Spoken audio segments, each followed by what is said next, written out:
திருச்சிற்றம்பலம். பால் நினைந்தூட்டும் தாயினும் சாலப் பரிந்து பாவியே என்னுடைய ஊனினை உருக்கி உள்ளொளி பெருக்கி உலப்பில்லா ஆனந்தமாய தேனினை சொரிந்து புறம் புறம் திரிந்த செல்வமே சிவபெருமானே, யானுனை தொடர்ந்து சிக்கன பிடித்தேன் எங்கு எழுந்தருளுவது நீயே. ஓம் நமச்சிவாய. மேன்மைகள் சைவ நீதி விளங்குக உலகமெல்லாம். நோயற்ற வாழ்வே குறைவற்ற செல்வம். அந்த நோய் நொடிகள் இல்லாத வாழ்வு இந்த உலக மக்கள் எல்லோரும் வாழ வேண்டும் என்று கலியுகத்தின் காந்தமலை யோதியாகிய சபரிமலை சுவாமி ஐயப்பனுடைய திருவடிகளை சிறந்தாழ்த்தி டான் தமிழொலி ஓம் தொலைக்காட்சி நேயர்கள் அனைவருக்கும் சர்வதேச இந்து மத குருபீடம் அகில இலங்கை சபரிமலை ஸ்ரீ சாஸ்தாபீடத்தின் சார்பில் இனிய வணக்கங்களும் நல்லாசிகளும். இன்றும் மங்களகரமான விஸ்வாவசு வருஷம் ஆனி மாதம் 15ஆம் நாள் 29/6/2025 ஞாயிற்றுக்கிழமை. இன்று மலர்ந்திருக்கின்ற இன்றைய பொழுதும் நம் எல்லோருடைய வாழ்விலும் எல்லா விதமான சிறப்புகளும் வெற்றிகளும் கிடைக்கவனும் இறைவனை பிரார்த்திப்பதோடு இன்று இந்த சமய குரவர்களுக்குள்ளே ஒருவராகிய மணிவாசகப் பெருமானுடைய குருபூசை நாள். திருவாசகம் தந்த மணிவாசகனுடைய இந்த குருபூஜை நாள். இந்த பன்னிரு திருமுறைகளிலே 8ஆம் திருமுறையாகிய திருவாசகம் திருக்கோவையார் என்கின்ற இந்த 8ஆம் திருமுறையை நமக்கு தந்த திருவாசகம் தந்த மணிவாசகப் பெருமானுடைய குருபூஜை நாள் இன்று. இந்த ஆனி மாதத்து மக நட்சத்திரம் குருபூஜைக்குரிய நாள். மணிவாசகப் பெருமான், இந்த மணிவாசகப் பெருமான் இறைவன் மீது திருவாசகம் பாடினார், திருக்கோவையார் பாடினார். எல்லா சிறப்புகளும் மனித வாழ்வுக்கு வேண்டும் என்பதற்காகவே அதை இந்த சிவபுராணத்தை பாடியிருப்பார். ஒவ்வொரு மனிதனும் ஒவ்வொரு வாழ்விலும் ஆரம்பிக்கின்ற பொழுது நமச்சிவாய வாழ்க நாதந்தாள் வாழ்க என்று இந்த சிவபுராணத்தை ஆரம்பிப்பார். அதை தொடர்ச்சியாக சொல்லிக்கொண்டு போவார். இமைப்பொழுதும் என் நெஞ்சில் நீங்காதான் தாழ்வாழ்க, போகலி ஆண்ட குருமனிதன் தாழ்வாழ்க, ஆகமம் ஆகினின்று அன்னிப்பான் தாழ்வாழ்க என்று ஒன்றாக சொல்லுகிற பொழுது ஏன் அந்த சிவபுராணத்தை ஏன் தான் பாடுகிறேன் என்பதனை அழகாக சொல்லுவார். இந்த சிவபுராணத்தை எல்லோரும் பாட வேண்டும், எல்லோரும் அதனை படிக்க வேண்டும்.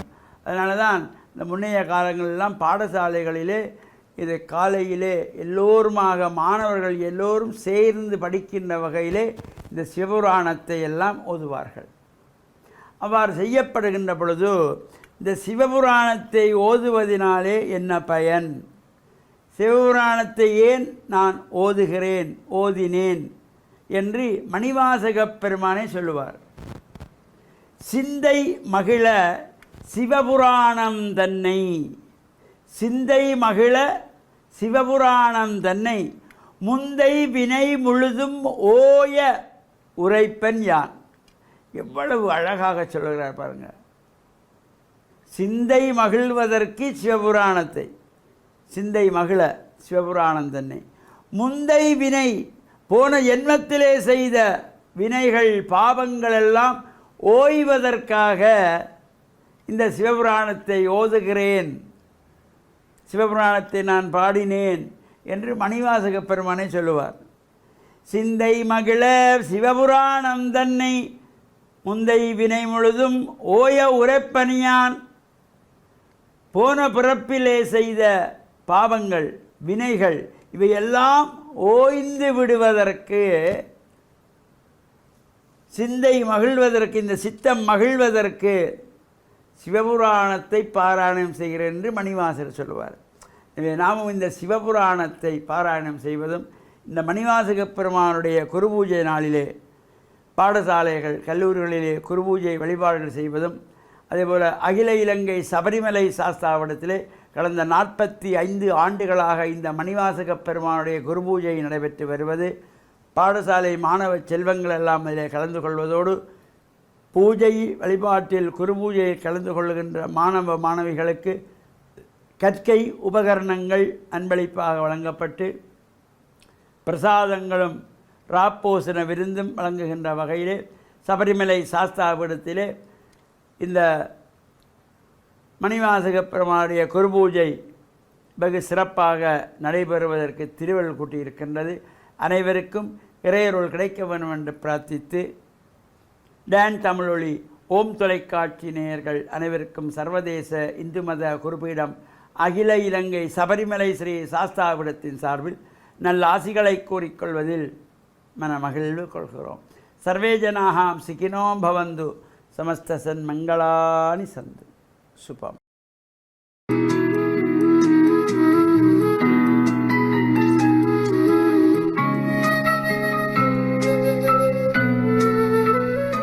இறை இயேசுவில் என் அன்பு நெஞ்சங்களே, கிறிஸ்தவ நற்சிந்தனை வேளையில் உங்களை சந்திப்பதிலே பெருமகிழ்வு கொள்கின்றேன். நாங்கள் எங்களுடைய குடும்ப, சமூக அல்லது தொழிலகங்களிலே எங்களுடைய வாழ்க்கையில் ஒரு சில வேளைகளிலே ஒருவர் மற்றவரோடு தங்களை ஒப்பிட்டு யார் உயர்ந்தவர் யார் தாழ்ந்தவர், அதற்கான காரணங்களை நாங்கள் கொடுத்து நியாயப்படுத்துவது உண்டு. அல்லது உயர்ந்த பதவிகளை பெற வேண்டும் என்று போட்டி போடுவது உண்டு. சில வேளைகளிலே நாங்கள் எங்களுடைய முன்னேற்றத்திலே அக்கறை கொண்டு அதற்காக உழைப்பதும், அதை பெற்று அந்த உயர்ந்த பதவிகளிலே இருந்து நிலைகளிலே இருந்து நாங்கள் பணிபுரிவதற்கும் அழைக்கப்படுவது நல்லது. ஆனால் இயேசு தம்முடைய சீடர்களை அவர்களோடு வாழுகின்ற பொழுது அவர் கேட்கின்றார். இவர்கள் மத்தியிலே பகிரப்படுகின்ற கலந்துரையாடலிலே தங்களுள் யார் பெரியவர் என்ற வாக்குவாதம் இடம்பெற்றதாக நற்செய்தி கூறுகின்றது. இயேசு தெரிவு செய்த அந்த சீடர்கள் மத்தியிலே அவர்கள் மத்தியில் எப்பொழுதும் ஒற்றுமையும் சகோதரத்துவமும் இருக்க வேண்டும் என்று இயேசு கற்றுக் கொடுக்கின்ற அந்த வேளையில் இந்த சீடர்கள் தனித்திருக்கின்ற பொழுது தம் மத்தியிலே யார் பெரியவர்? இது ஒரு மனித இயல்பினால் எழுகின்ற கேள்வியாகும்.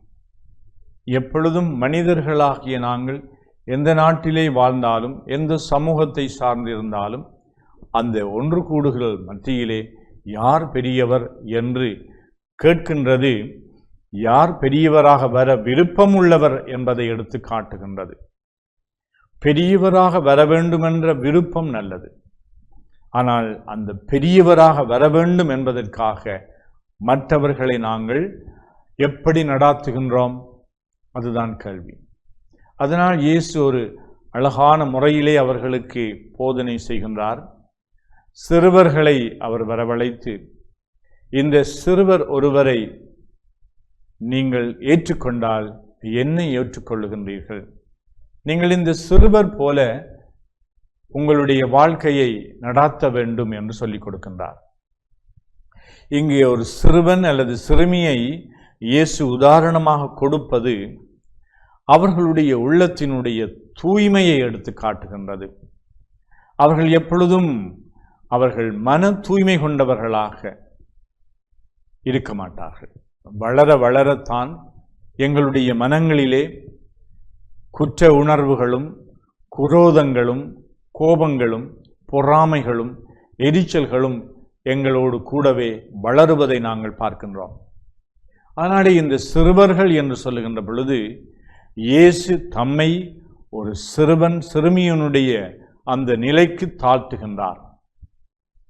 இயேசுவை நாங்கள் ஏற்றுக்கொண்டால்தான் நாங்கள் சரியான முறையிலே ஏனையவர்களையும் ஏற்றுக்கொள்வோம்.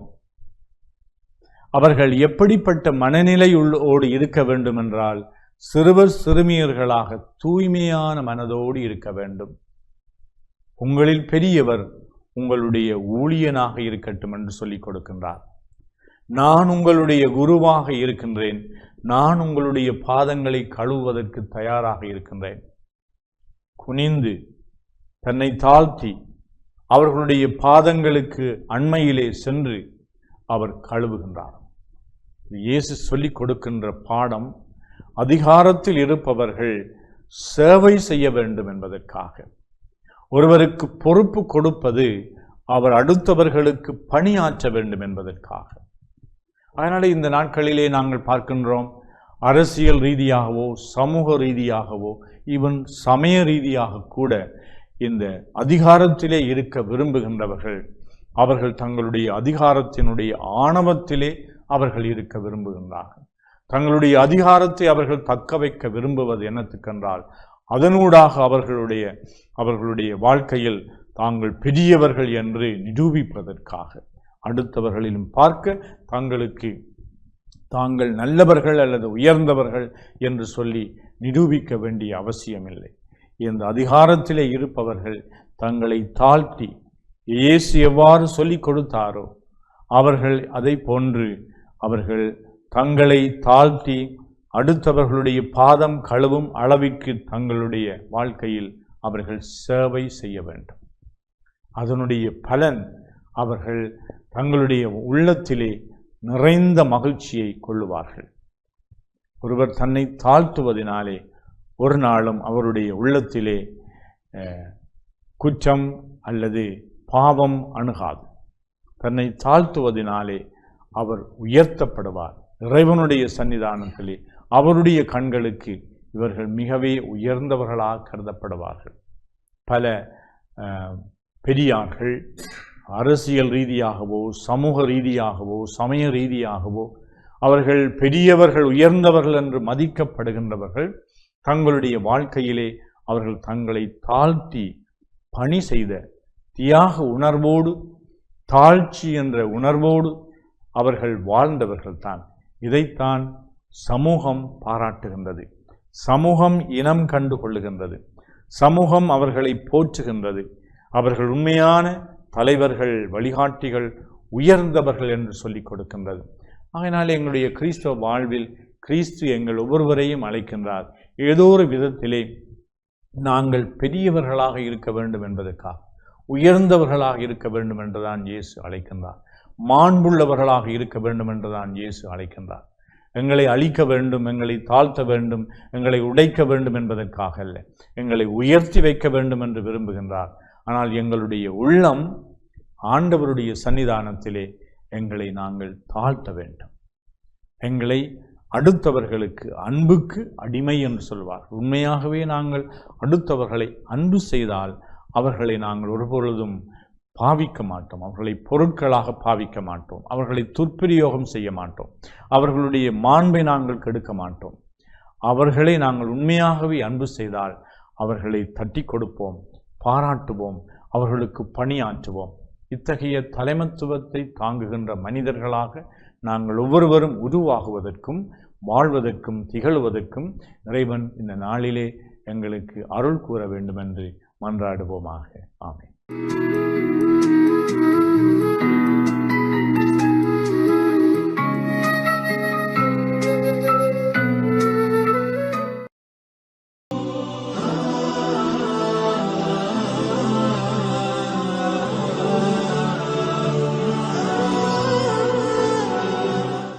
Alhamdulillah wassalatu wassalamu ala ashrafil anbiya'i wal mursalin. A'udzu billahi minasy syaithanir rajim. Bismillahirrahmanirrahim. Was-samaa'i wat-tariq. Wama adraka mat-tariq. An-najmu ats-tsaqib. إن كل نفس لما عليها حافظ فلينظر الإنسان مما خلق من ماء دافق ஸதகல்லாஹுல் அலிய்யுல் Azeem. கண்ணியத்துக்குரிய அன்பார்ந்த நேயர்களே, நல்லுள்ளங்களே, அல்லாஹு தாலா எல்லா உயிர்களையும் படைத்து பரிபாலிக்கக்கூடிய ஏக வல்லவனாக இருந்து கொண்டிருக்கின்றான். அந்த வகையிலே மனித சமுதாயத்தை அல்லாஹு தாலா ஒரு உயர்ந்த சிறந்த படைப்பாக படைத்து பரிபாலித்து கொண்டிருக்கின்றான். சிந்திக்கக்கூடிய ஆற்றலை கொடுத்து வாழக்கூடிய வாழ்வின் சகல வசதிகளையும் சொகுசான பௌதிக வளங்களையும் நிறைவான உணவுகளையும் அல்லாஹு தாலா வழங்கி கொண்டிருக்கின்றான். அந்த அல்லாஹு தாலா மனிதன் எவ்வாறு உருவாகின்றான் என்ற பாடத்தை தனது அல் குர்ஆனிலே படித்து தருகின்றான். மேலே நாங்கள் ஓதி காண்பித்த இந்த அல் குர்ஆனுடைய வசனத்திலிருந்து நாங்கள் சில விடயங்களை அறிந்து கொள்ளலாம். வஸ்ஸமாஇ வத்தாரிக், இந்த உதய தாரகை என்ற விடிவள்ளி நட்சத்திரத்தின் மீது சத்தியமா. வமா அத்ராக மத்தாரிக் அந்நஜ்மு ஸாகிப் இன் குல்லு நஃப்ஸின் லம்மா அலைஹா ஹாஃபிஸ். ஒவ்வொரு மனிதனுக்கும் ஒவ்வொரு பாதுகாவலரை அல்லாஹு தாலா உருவாக்கி வைத்திருக்கின்றான். அந்த பாதுகாவலர் யார்? அந்த பாதுகாவலர் தான் ஒவ்வொரு மனிதனோடும் அன்றாடம் சில மலக்குகளை அவனுடைய பாதுகாப்புக்கென்று அல்லாஹு தாலா அவனுடன் கூடவே அனுப்பியிருக்கின்றான். அது என்ன? நாம் பார்க்கின்றோம், குறைந்தபட்சம் எங்களை நோக்கி வருகின்ற ஒரு சிறிய துகள், அந்த சிறிய தூசு கூட எங்களுடைய கண்ணுக்குள் சென்று விடாமல் அது கிட்டே வந்தவுடன் பல 2 மீட்டர் தூரத்திலே வருகின்றது, 1 மீட்டர் தூரத்திலே வருகின்றது, அதையும் விட குறைவாக எங்களுடைய கண்ணுக்கும் அந்த துகளுக்கும் இடையில் ஒரு சான் இடைவெளி இருக்கின்றது. அந்த நேரத்தில் கூட எங்களுக்கு தெரியாது ஒரு துகள், ஒரு தூசி என்னுடைய கண்ணை நோக்கி வருகின்றது என்று. கண்ணுக்கு கிட்டே வந்தவுடன் தான் தெரிகின்றது என்னுடைய கண்ணுக்குள் பெரிய ஒரு ஆபத்தான ஒரு தூசியோ அல்லது ஒரு வண்டோ ஏதோ ஒரு பாதகமான ஒரு பொருள் நுழையப் போகின்றது என்ற விடயம் தெரிந்தவுடன் உடனடியாக எங்களுடைய கண்ணை நாங்கள் மூடிக்கொள்கின்றோம். நாங்கள் மூடவில்லை, அல்லாஹு தாலா இன் குல்லு நஃப்ஸின் லம்மா அலைஹா ஹாஃபில் என்கின்ற எங்களுக்கு பாதுகாப்பாக அவன் உருவாக்கி இருக்கின்ற அந்த மலக்குகளின் மூலமாக அல்லாஹு தாலா எங்களை பாதுகாக்கின்றான். இது குறைந்தபட்சம். எவ்வளோ பெரிய திடீரென்று மயிரிழையில் பல ஆபத்துக்களில் இருந்து அபாயங்களில் இருந்து நாங்கள் தப்பி இருக்கலாம். அல்லாஹு தாலாவுடைய விதிதான் எங்களுக்கு முடிவாக இருந்தாலும் அதையும் விட அல்லாஹ்வுடைய பாதுகாப்பு எங்களுக்கு, அதுவே எங்களுக்கு அவனுடைய புறத்தில் இருந்து கிடைத்த அருளாக இருந்தால் அல்லாஹு தாலா அவனுடைய பாதுகாவலர்களை கொண்டு எங்களை பாதுகாக்கின்றான். ஃபல்யன்துரில் இன்சானு மிம்ம குலிக், இந்த மனிதன் எவ்வாறு உருவாகின்றான் என்பதை அல்லாஹு தாலா சொல்கின்றான். குலிக மிம்மா இந்தாஃபிக், அதுதான் அந்த ஒரு சொட்டு நீர்த்துளியிலிருந்து அல்லாஹு தாலா இவ்வளவு பிரமாண்டமான மனிதனை படைத்து அவனுக்குரிய ஆட்சியை, அவனுக்குரிய அதிகாரத்தை, அவனுக்குரிய சக்தியை, அவனுக்குரிய வலுவை, அவனுக்குரிய பாதுகாப்பை, அவனுக்குரிய போஷணத்தை எல்லாவற்றையும் அல்லாஹு தாலா வழங்கி கொண்டிருக்கின்றான் என்பதை அல்லாஹு தாலா சொல்கிறான்.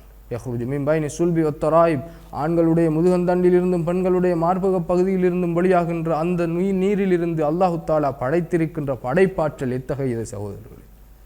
அந்த அல்லாஹ்வை நாங்கள் சிந்திக்க வேண்டும். அவனுடைய படைப்பை பார்த்து ஆச்சரியப்பட வேண்டும். அவனுடைய படைப்பை நினைத்து அவனை புகழ வேண்டும். அவன் எங்களுக்கு வழங்கி இருக்கின்ற அருட்கொடைகளை நினைத்து அவனுக்கு நன்றி செலுத்த வேண்டும். அந்த நல்லடியார்கள் தான் நன்றி செலுத்துவார்கள். அவனை விளங்காதவர்கள் ஒருபோதும் நன்றி செலுத்த மாட்டார்கள். விளங்கியவர்கள் எவ்வாறு நன்றி செலுத்துவார்கள்?